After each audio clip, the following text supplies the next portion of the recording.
नमस्कार, मैं हूं आपके साथ गौरव राजेंद्र। बुलेटिन की शुरुआत करते हैं। केंद्रीय गृह मंत्री अमित शाह ने सीबीआई द्वारा विकसित भारत पोर्टल को लॉन्च किया और इस अवसर पर अमित शाह ने कार्यक्रम को संबोधित किया। आज भारत पोल के शुभारंभ के लिए हम यहां पर एकत्रित हुए हैं। सबसे पहले तो मैं जिन अधिकारियों को अलंकरण समारोह में आज असाधारण योगदान, इन्वेस्टिगेशन की दक्षता और उनके समर्पण के लिए सम्मानित किया गया है, उनको और उनके परिवारजनों को बहुत बहुत बधाई और साधुवाद देना चाहता हूं। क्योंकि आपके निष्ठा को जब हम इस मंच पर सम्मानित करते हैं तो न केवल आपके लिए ये सम्मान हौसला अफजाई करने वाला होता है, सीबीआई परिवार और विशेषकर सीबीआई डायरेक्टर को मैं बहुत बहुत बधाई और अभिनंदन देना चाहता हूं। मित्रों, हम सब जानते हैं कि हम अमृतकाल में जी रहे हैं। आजादी के 75 साल से आजादी के 100 साल के कालखंड को न केवल हमारे प्रधानमंत्री जी ने अमृतकाल के रूप में वर्णित किया है, अब देश की 140 करोड़ की जनता ने स्पिरिट के साथ इस कालखंड को अमृतकाल के रूप में स्वीकार भी किया है। और हमने तय किया है, एक सामूहिक संकल्प इस देश की 140 करोड़ की जनता ने लिया है कि जब आजादी की शताब्दी मनाई जाएगी, 2047 में जब देश आजाद हुए 100 साल हो जाएंगे, हर क्षेत्र में भारत विश्व में सर्वप्रथम होगा और हम हर क्षेत्र में विश्व का नेतृत्व कर रहे होंगे। और ये संकल्प हमें सिद्ध करना है तो इसके कई पड़ाव हैं। हमने ये भी तय किया है कि 2027 तक भारत को विश्व की तीसरे नंबर की अर्थव्यवस्था बनाएंगे और वहीं से जो पहला कदम शुरू होगा वो 27 से 47 तक एक पूर्ण विकसित राष्ट्र बनने का हमारा संकल्प चरितार्थ करने का ये 25 साल है। और एक प्रकार से भारत के लिए ये स्वर्णिम अवसर है। हमने एक साइंटिफिक रोड मैप के साथ एक समयबद्ध कार्यक्रम के अनुसार रीजनल लीडर से ग्लोबल लीडर बनने की हमारी इस यात्रा को शेप भी दिया है और उसको आगे बढ़ाने की तैयारियां भी शुरू की हैं। आज जब मैं यहां आया हूं तब हम इस दिशा में आगे बढ़ रहे हैं तो हमें वैश्विक चुनौतियों को भी नजर में रखते हुए हमारे यहां की व्यवस्थाओं को अपग्रेड करना पड़ेगा। भारत पोल उसी दिशा में एक कदम है।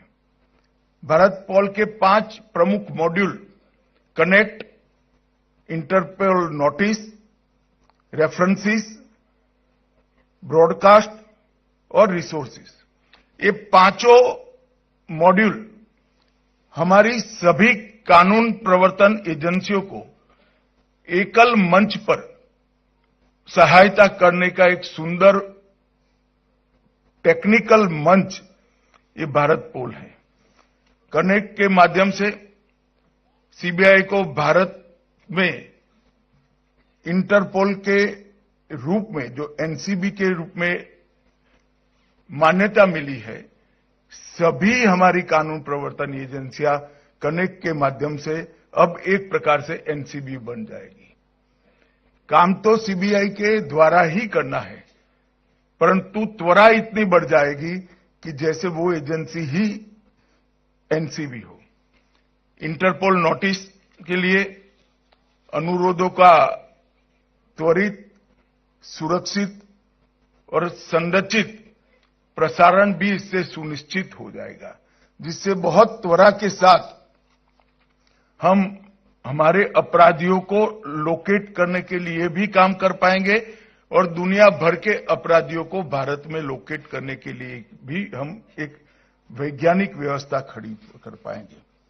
और जो इंटरपोल संदर्भ है, रेफरेंसेस है, 195 देशों के इंटरपोल चैनल के माध्यम से विदेशों में जांच के लिए अंतर्राष्ट्रीय सहायता देना और लेना, ये दोनों बहुत सरल हो जाएगा। 195 विदेशी देशों से सहायता के लिए जो अनुरोध है, ये प्रसारण के माध्यम से हमारे पास तुरंत ही उपलब्ध हो जाएंगे और रिसोर्सेज के माध्यम से दस्तावेज और कैपेसिटी बिल्डिंग दोनों को हम जल्दी से प्राप्त करने और भेजने के लिए व्यवस्था खड़ी कर पाएंगे। ये पोर्टल बहुत डिटेल एक्सरसाइज कर बनाया गया है।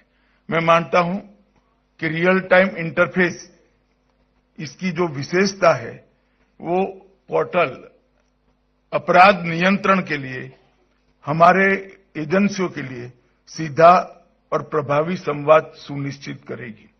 अंतर्राष्ट्रीय सहयोग, इसके माध्यम से पोर्टल वैश्विक नेटवर्क के साथ रियल टाइम डाटा शेयरिंग और रेड कॉर्नर नोटिस, अलग अलग नोटिस को जारी करने के लिए अंतर्राष्ट्रीय अनुरोधों को और हमारे अनुरोधों को भी बहुत तेजी से वहां पर हम पहुंचा पाएंगे। आज मैं आप सबके सामने कहना चाहता हूं कि कई सालों तक भारत की इन्वेस्टिगेशन एजेंसियों ने भारत में अपराध कर दुनिया में भागकर हमारी कानूनी प्रक्रिया में अड़चन खड़ा किया है। कई सारे अपराधियों ने दुनिया के अलग अलग देशों में बैठकर अपराध कर हमारे कानून की रीच के बाहर रहे हैं।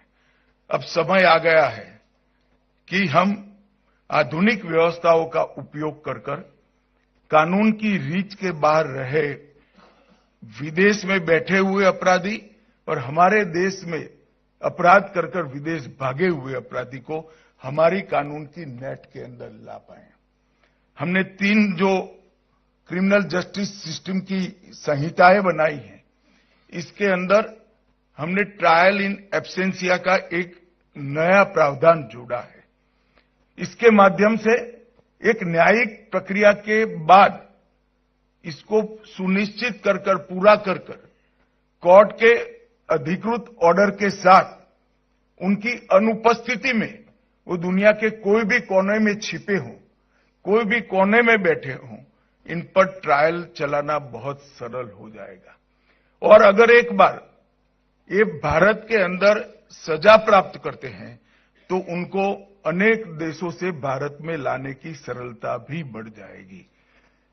एक कानूनी व्यवस्था जो हमने खड़ी की है वो और भारत पोल के माध्यम से हमारी सभी कानून प्रवर्तन एजेंसियों को जो सुविधा मिलेगी, ये दोनों को अगर मिलान करते हैं तो मैं समझता हूं कि आने वाले दिनों में दुनिया के कोई भी कोने में अपराध कर भागे हुए लोगों को सजा कराना और भारत के कानून के सामने उपस्थित करना, दोनों बहुत सरल हो जाएगा। इसके लिए सीबीआई ने भारत पोल की शुरुआत के साथ साथ नीचे तक इसकी ट्रेनिंग की भी जिम्मेदारी लेनी चाहिए। टीमें बनाकर भारत पोल का उपयोग और हमारी नई आपराधिक कानून प्रणाली जो हमने बनाई है, उसके अंदर अंतर्राष्ट्रीय गुनाहों को रोकने के लिए जो कुछ सुधार किए हैं, इस सब का नीचे तक ट्रेनिंग करने की व्यवस्था सीबीआई करती है, तभी ये हमारी व्यवस्थाएं लॉजिकल एंड तक पहुंच जाएगी। मुझे पूरा विश्वास है कि इससे जरूर फायदा होगा और अब जो ट्रेनिंग का और जानकारी का हिस्सा है वो भी हम बहुत अच्छे तरीके से करेंगे। पारदर्शिता, दक्षता और इफेक्टिवनेस, प्रभावशीलता, ये तीनों को बढ़ाने में ये नई व्यवस्था हमें जरूर फायदा कराएगी। मित्रों, आज जब मैं यहां आया हूं तब मुझे बहुत ज्यादा बात नहीं करनी है, मगर मैं कुछ कानूनों के लिए भी ये नई व्यवस्था, कुछ अपराधों के लिए भी ये नई व्यवस्था हमें बहुत सहायभूत होगी। चाहे ड्रग ट्रैफिकिंग हो, चाहे शस्त्रों का स्मगलिंग हो, चाहे ह्यूमन ट्रैफिकिंग हो, और सीमा के पार से होने वाले टेररिज्म रिलेटेड अपराध हो।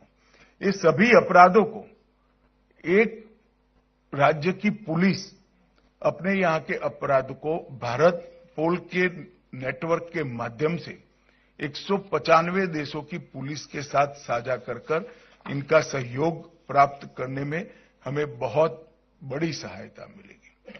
आज जब मैं आया हूं तब मैं सीबीआई के सभी अधिकारियों को भी अनुरोध करना चाहता हूं कि इंटरपोल के सारे नोटिसों के बारे में स्टेट पुलिस की जागरूकता, हमारी सभी कानून प्रवर्तन एजेंसियों की जागरूकता बढ़ाने की भी जरूरत है। इसका महत्तम उपयोग भारतीय एजेंसियां करें, वो भी बहुत जरूरी है। बहुत कम केस में इसका उपयोग होता है, क्योंकि अभी उपयोग व्यक्तिगत इनिशिएटिव से होता है। ये सारी इंटरपोल की नोटिस की व्यवस्था को हमने इंस्टीट्यूशनलाइज करने की जरूरत है, एक इंस्टीट्यूशनल मैकेनिज्म खड़ा करने की जरूरत है। अगर ये ऑफिसर की इंडिविजुअल सजगता और गुनाह को समाप्त करने की इसकी तत्परता पर छोड़ देते हैं तो बहुत कम उपयोग हो पाएगा। अगर हम इसको इंस्टीट्यूशनलाइज करते हैं, हमारी व्यवस्था के अंदर इसके चेक पॉइंट्स डाल देते हैं, तो मैं मानता हूं इसका महत्तम उपयोग होगा। आने वाले दिनों में सीबीआई ने भी इसके उपयोग के लिए कुछ मानक और कुछ एसओपी बनाकर राज्य पुलिस को इसके लिए सजग और शिक्षणात्मक दृष्टि से भी, ट्रेनिंग की दृष्टि से भी आगे हमने काम करना पड़ेगा, तभी ये भारत पोल अपना तय किया हुआ लक्ष्य प्राप्त करने में फायदा कराएगा। इससे सबसे बड़ा फायदा अंतर्राष्ट्रीय डेटा के उपयोग के बारे में होगा। युवा अफसरों के लिए कई सारे डेटाबेस, 19 प्रकार के डेटाबेस जो इंटरपोल के हैं, वो आज हमारे पास उपलब्ध होंगे। एनालिसिस के लिए भी उपलब्ध होंगे। एनालिसिस कर क्राइम रोकने की हमारी सिस्टम खड़ी करने के लिए भी उपलब्ध होंगे, और हमारे अपराधों के लिए, अपराधियों को पकड़ने के लिए भी उपलब्ध होंगे।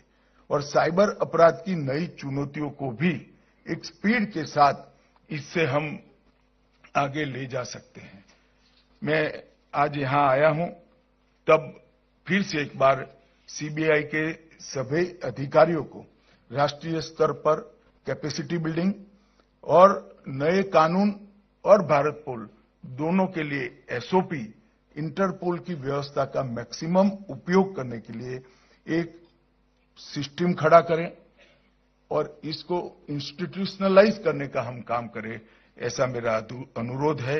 मैं फिर से एक बार सीबीआई और विशेष कर सीबीआई के डायरेक्टर को बहुत बहुत बधाई और ये साधुवाद देना चाहता हूं, क्योंकि ये व्यवस्था एक प्रकार से मैं जो देख रहा हूं उस प्रकार से ये युग परिवर्तनकारी व्यवस्था बनेगी और हमारी इन्वेस्टिगेशन को एक नए आयाम देने में सफल होगी। आप सभी को बहुत बहुत बधाई।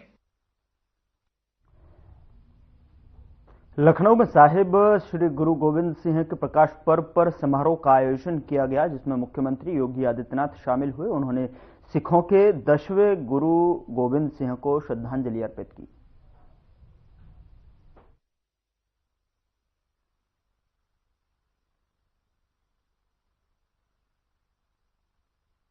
अभी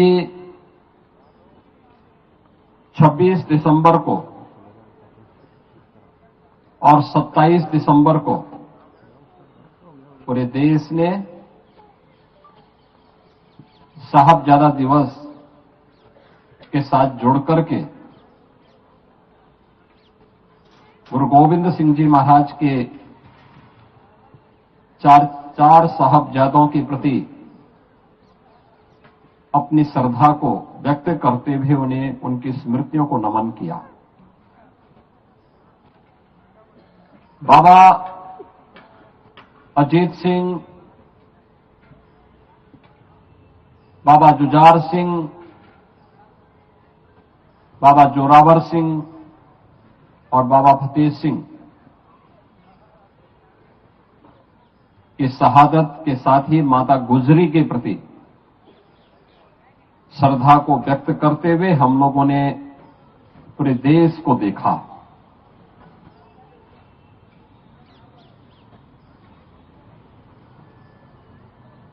ये ठीक ही कहा गया है कि गुरु गोविंद सिंह जी महाराज एक शहीद पिता के पुत्र हैं और शहीद पुत्रों के पिता भी हैं। गुरु तेग बहादुर जी महाराज ने देश और धर्म के लिए अपनी शहादत दी। शहादत के लिए गुरु तेग बहादुर जी महाराज को गुरु गोविंद सिंह जी महाराज उस समय प्रेरित कर रहे हैं कि नहीं, देश पे संकट है, धर्म पे संकट है, और अगर किसी महान आत्मा का बलिदान होगा तो ये जो विधर्मी आज हमारे देश को, हमारे धर्म को नष्ट करते हुए उतावले दिखाई दे रहे हैं, ये बेनकाब होंगे, देश खड़ा होगा इसके खिलाफ। और उस महान बलिदान के लिए सबसे उपयुक्त कोई हो सकता तो आपसे उपयुक्त कौन हो सकता है?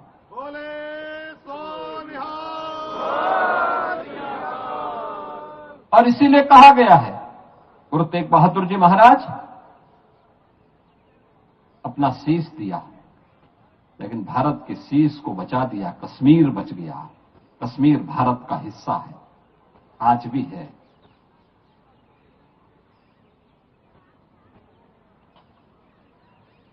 गुरु गोविंद सिंह जी महाराज के दो छोटे साहबजादों को,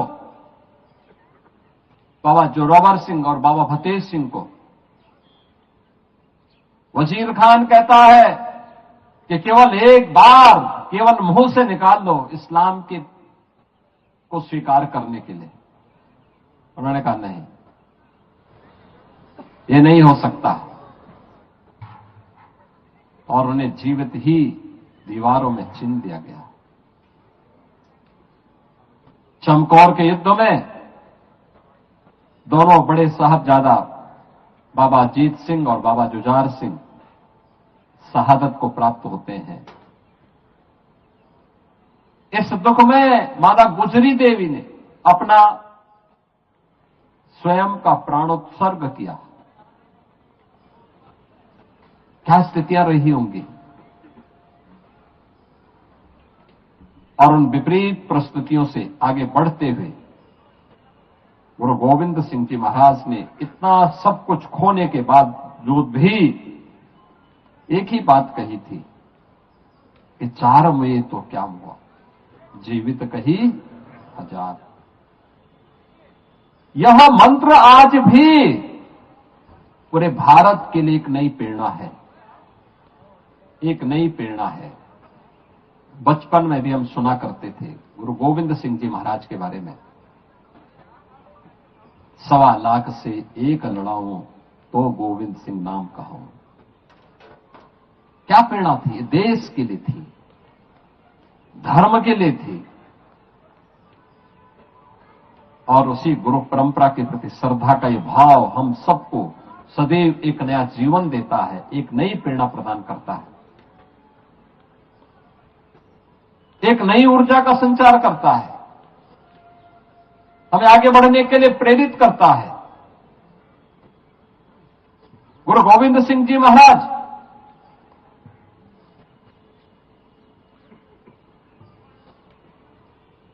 खालसा पंथ की स्थापना जाति भेद को, छुआछूत की भावना को सर्वथा समाप्त करने के उद्देश्य से उन्होंने की थी। इस देश और धर्म को बचाने के लिए की थी। सकल जगत में खालसा पंथ गाजे, जगे धर्म हिंदू सकल भंड भाजे का उद्घोष करके उस समय की विधर्मी ताकतों को उन्होंने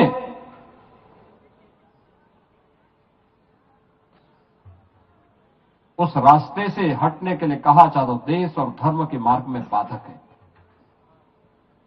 और इसीलिए हम लोग आज भी कहते हैं, बार बार इस बात को कहते हैं, याद करना सिख गुरुओं ने जो परंपरा डाली, गुरु नानक देव जी से लेकर के गुरु अर्जुन देव जी से लेकर के गुरु तेग बहादुर जी महाराज और गुरु गोविंद सिंह जी महाराज तक सिख गुरुओं का ये गौरवशाली इतिहास एक नई प्रेरणा प्रदान कर रहा है। हम सबको एक नई प्रेरणा प्रदान कर रहा है। गुरु गोविंद सिंह जी महाराज के कभी विचित्र नाटक को एक बार अध्ययन तो करो, पता लगेगा कैसा दिव्य महापुरुष था, जो अपने पूर्व जन्मों के बारे में भी अवगत करा रहा है, उन सभी स्थितियों के बारे में हम सबको अवगत करा रहा है, जिनको देख करके रोंगटे खड़े होते हैं। आज भी हम लोग बड़ी श्रद्धा के साथ उन भावों को देखते हैं, समझते हैं, और ये हमारा दायित्व बनता है एक लंबी यात्रा के लिए उससे हम प्रेरणा प्रदान करें। आज का ये प्रकाश पर्व उसी प्रेरणा का एक दिवस है, जब हमें सिख गुरुओं के त्याग से, उनके बलिदान से, उनके कृतित्व से एक नई प्रेरणा प्राप्त होती है। और ये तो लखनऊ का सौभाग्य है। गुरु तेग बहादुर जी महाराज गुरु गोविंद सिंह जी के साथ उनके बचपन में, बाल्यकाल में उन्हें लेकर के सी लखनऊ के याह्यागंज गुरुद्वारे में रुके थे। कितने ऐतिहासिक परंपरा आपके पास है, हमारे पास है। उस ऐतिहासिक परंपरा का संरक्षण करना, उसे सुरक्षित रखना, उसे आगे बढ़ा करके आने वाली पीढ़ी को उस इतिहास से अवगत कराना हम सबका दायित्व बनता है। आज के इस अवसर पर यह वर्ष हमारे लिए महत्वपूर्ण वर्ष है, क्योंकि गुरु तेग बहादुर जी महाराज का 350वां शहीदी पर्व के साथ जुड़ने का अवसर हम सबको प्राप्त होगा। उन आयोजनों को बड़े पैमाने पर किए जाने की आवश्यकता है। बड़े पैमाने पर उन कार्यक्रमों को आगे बढ़, जैसे गुरु नानक देव जी महाराज के 550वें प्रकाश पर्व को बड़े पैमाने पर, बड़े उत्साह के साथ आयोजित किया गया था। इन आयोजनों को हम उसी रूप में आगे बढ़ाने का काम कर पाएंगे तो आने वाली पीढ़ी पर एक बड़ा उपकार होगा। लोगों को इतिहास के बारे में जानकारी मिलेगी, खालसा पंथ के बारे में, सिख गुरुओं के त्याग और बलिदान के बारे में एक नई प्रेरणा प्राप्त होगी। आज के इस अवसर पर मैं एक बार फिर से पूरे प्रदेशवासियों को, आप सभी लखनऊ वासियों को 10वें पिता की इस पावन प्रकाश पर्व की हृदय से बधाई देता हूं और विश्वास व्यक्त करता हूं कि सिख गुरुओं का ये बलिदान, उनकी प्रेरणा देश और समाज के लिए उपयोगी बनाने में हम सब अपना योगदान दे पाएंगे। आप सबके प्रति मेरी मंगलमय शुभकामनाएं हैं। बोले सो निहाल।